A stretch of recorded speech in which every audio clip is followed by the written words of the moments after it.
This video is sponsored by Normandy 1998 and Ash.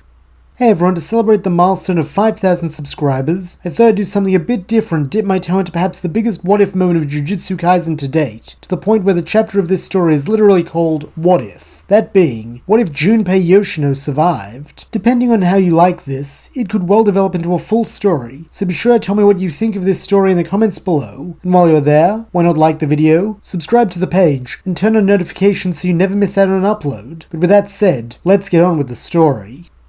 We pick up at the end of Yuji and Junpei's fight, just as Yuji is making the offer for his friend to come back to Jujutsu High with him. It is at this point that Mahito makes his appearance, leering down at the boy he dubs merely as Sukuna's vessel, and pinning him to a wall with idol transfiguration. Like in canon, Yuji urges Junpei to run, though it is here where we see a divergence from the timeline we know, as trusting in his one and only friend, the black-haired boy listens, bolting down the stairs at top speed. This comes as an annoyance to Mahito, as his plan is to force Yuji to make a binding vow with Sukuna that favors the King of Curses by putting the boy's friend in a position only Sukuna can fix, something he cannot do if the mopey brat gets away, with this forcing him to chase after Junpei. However, it seems the patch-faced curse won't get far, as before he can even manifest his wings through idol transfiguration, Yuji is on his back, striking him with his divergent fist as he growls that he won't let him hurt Junpei. In his lilting madman's voice, Mahito calls this a defect in Yuji's soul that he would throw away his life for someone he's only just met, though no matter, he can fix it, as in a flash, several bone spikes burst from the curse's back, painfully skewering Yuji and seemingly giving the victory to Mahito.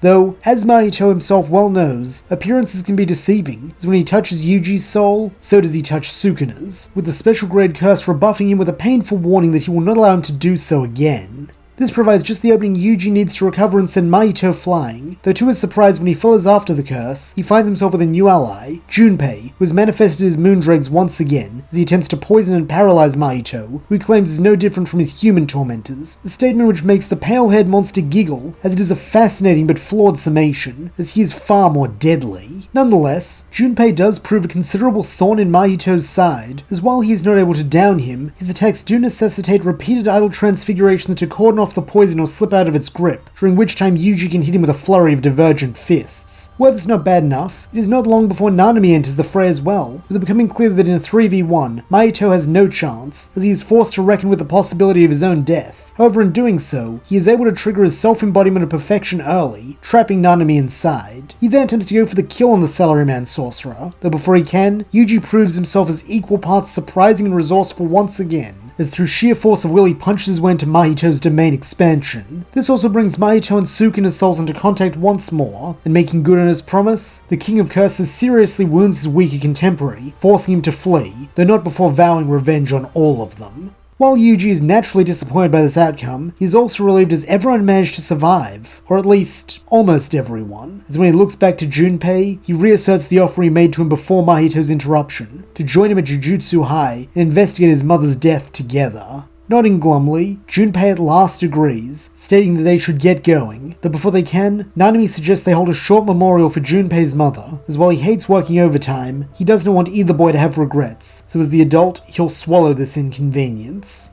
Grateful for this, Junpei agrees, though insists it not be held at their home, as he simply cannot bear to go back there, with it ultimately being decided that they will pay tribute at the waterfront where he and Yuji became friends by discussing movies, and the place where Yuji met his mum, as she was happy then. Due to having no prep time, it is a rather informal service, with them using an old photo of her and Junpei from when he was a small child, and 2 of her cigarettes in place of traditional incense, with this at last causing Junpei to break down, as he chokes out that he told her 1,000,000 times to quit that damn habit. Recognizing this as an outlet for his grief, neither Yuji nor Nanami say a word, letting Junpei cry for as long as he needs. Then when it seems the black-haired boy is done, Yuji puts a comforting hand on his shoulder, and murmurs they will get to the bottom of this. He promises. The following morning, the group make their way back to Jujutsu High, where they are met by Gojo, who expresses admiration that not only is Yuji grown enough to fight a special grade curse, but he managed to convince a curse user to become a Jujutsu Sorcerer, making this a roaring success. He then turns his attention to Junpei, as in his usual Gojo-ish manner, states that he will have to be interrogated of course just to convince the brass that he's not a spy, though for obvious reasons, they'll credit his recruitment to Nanami, all of which Junpei accepts without resistance, freely giving him everything he knows on Mahito, including his name and goal, though he admits it's possible Mahito is lying to him, showing that even with his swapping of sides, he still holds a rather dim view of people and their intentions. In an attempt to cheer both boys up after the harrowing experience they've just gone through, Gojo announces his intent to introduce Junpei to the rest of his classmates, as well as to reveal Yuji's continued survival in the lead up to the Goodwill event with the Kyoto school. Unfortunately, this does not go as well as the white-haired man had hoped, as both Megumi and Nobara are deeply hurt by him faking Yuji's death, while the other students ignore him and Yuji alike, with this treatment also blowing back on Junpei, who is viewed as a co-conspirator. Nonetheless, due to now being part of the team, Yuji and Junpei are brought up to speed on the game plan for the upcoming first challenge of the Goodwill event, with it also being adapted to include Junpei's moondregs, as it could possibly be a good counter to Noritoshi's blood manipulation, since if he puts poison in the blood, then the Kyoto boy won't be able to reintegrate into his body. However, if he does confront him, he should be careful, since as a high-ranking member of one of the big three families, he is a powerful sorcerer, while Junpei is a relative novice whose only ability is Shikigami usage, so if he were to lose moondregs, he would be rendered useless and might very well die. In spite of this dire prediction, Junpei shows no fear, truthfully remaining rather apathetic, with his annoying Maki, who claims that if he does want to die, he should just go fight Todo, though here Junpei corrects her, saying he doesn't want to die since he has to find the person who killed his mother. He just doesn't care about this event, since it's hard to feel pride for a school he's only been in for 5 minutes, or hate for a rival, especially one who's never done him any harm. All the same, when the first round of the event begins, he does his part, chasing down Noritoshi right from the start, meaning it is he who fights the older boy first. Unfortunately, as an inexperienced Jujutsu sorcerer, there is very little he can do here, since with moondregs being so dependent on close range, Noritoshi is able to bind it before pinning him to the wall with several arrows, taking him out of the fight. However, this is not to say he is entirely useless, as this fight does mean Noritoshi is more tired for his confrontation with Megumi, forcing him to show more of his true power earlier, and thus giving the spiky-haired boy a better read on his abilities. Wanting to redeem himself for this failure, and the fact that he is unable to do anything when Hanami attacks the school, with it once again falling to Yuji to save him, Junpei pushes himself to take a leading role in the baseball game that follows, not as a player, but as the coach, by emulating the lead in Moneyball, only to realize he's not a statistical genius, and so his calls are actually nonsense, causing his teammates to sweat drop as they collectively reassign him to the role of outfielder, which he is more suited for, even catching the final out that contributes to the Tokyo school's eventual win. Not long after this, Junpei is assigned his first mission as a Jujutsu Sorcerer, as while it was given to the first year class, due to being a novice, he is being counted among this group despite being older than them. As it turns out, the mission is to investigate a series of murders carried out by unknown curses, something Junpei can get personally invested in, to the point where he is practically outgoing in his attempts to help solve this case. This in turn greatly pleases Yuji, as this compassion for strangers is proof of Junpei's personal growth in such a short span of time, to which the black-haired boy credits Yuji himself, admitting that having a real friend for the first time in his life is forcing him to at least not view everyone with indifference. During the course of the investigation, the group discovered that each of the victims shares the distinction of having visited Yasuhachi Bridge, with it becoming clear that this must be the source of the curse. Unfortunately, this revelation also comes with some rather grim news for Megumi, as when reuniting with a former classmate, he discovers that his elder sister Sumiki has also visited the bridge, and so now runs the real risk of meeting the same end as the current victims. This naturally upsets the spiky-haired boy, and knowing personally the pain and fear of losing a loved one to a curse, Junpei rallies around him, trying to emulate Yuji's support during his darkest moment, by promising to do all he can to help exorcise this curse before it gets to his sister. To this end, when night falls, the team of 4 make their way to Yasuhachi Bridge, and upon stepping underneath, they are able to pass through the curse barrier and into the warped domain of a mole-like curse, who appears to be the source of the problem. Unfortunately, before they can exorcise this creature and be done with the job, a new curse enters the domain, that being Kichizu, followed shortly by his brother Esso, who pull Nobara out of the domain. Knowing they need to split up, Junpei announces his intent to stay with Megumi and take care of the mole curse, with this earning him a thumbs up from Yuji as he follows after Nobara, while ordering his friends not to die here. However, this might be easier said than done, as despite exercising the mole curse, it seems Megumi and Junpei will have another threat to contend with, a curse bearing one of Sukuna's fingers, with this causing Junpei to see red, as it was one of those fingers that got his mum killed. At once, all sense of self-preservation leaves the boy, with him rushing headlong at the finger bearer, with his fury giving him focus like it did against Mahito, so that he is able to land a few direct hits on the curse, though this comes at the cost of retaliation, as the curse ruthlessly lays into Junpei, stunning him and forcing Megumi to come to his rescue at the cost of taking a wound of his own.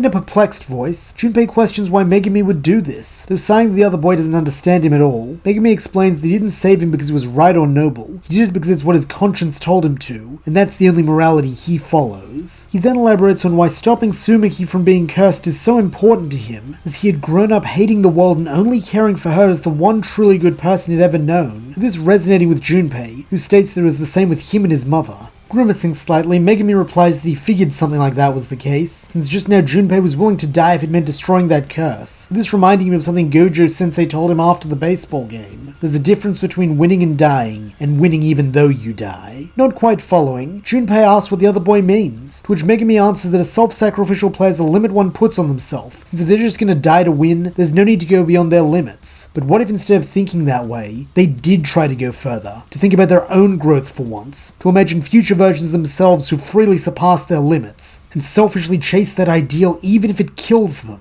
This at last brings Megumi's point into focus, and as Junpei meets his eyes, he smiles softly and states that he likes the sound of that. So how about they chase that future together? Pleased to see that they're on the same page, Megumi tells Junpei to follow his lead. Then with a smile of his own, he enacts his domain expansion, Chimera Shadow Garden. Unfortunately, as this is Megumi's first attempt, it is incomplete, though it does at least give him enough control to claim the advantage over the finger bearer, with Junpei quickly joining in to capitalize on the curse's disorientation and fear, combining his moondregs with Nue to promptly overpower the finger bearer and exercise it, winning the day while forging a bond between the two black-haired boys, which while different from Junpei's with Yuji, is just as deep. Thanks to Junpei's presence, Megumi is mercifully less injured than he would be in canon, meaning that even though he does need some help from the other boy to compensate for the wound he took while saving him, he's able to make his way back to where Yuji and Nobara are, having also defeated their curses. From here, events start to resume their canon progression, with Sukuna eating the newly acquired finger, as well as Yuji, Megumi, and Nobara all being recommended for promotion. Over on the villain's side, their plans are also unaltered by Junpei's presence, so that on October 31st, a large curtain falls over the city of Shibuya,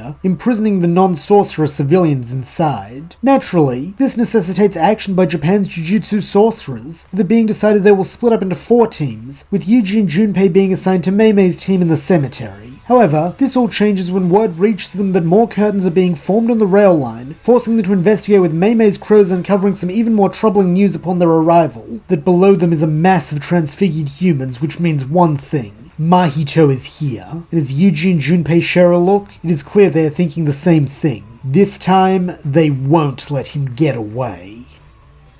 And that's where we'll leave things for now. Thank you so much for listening. I hope you enjoyed it, and if you did, please don't forget to like, subscribe, and leave your thoughts, suggestions, or screams of rage in the comments below.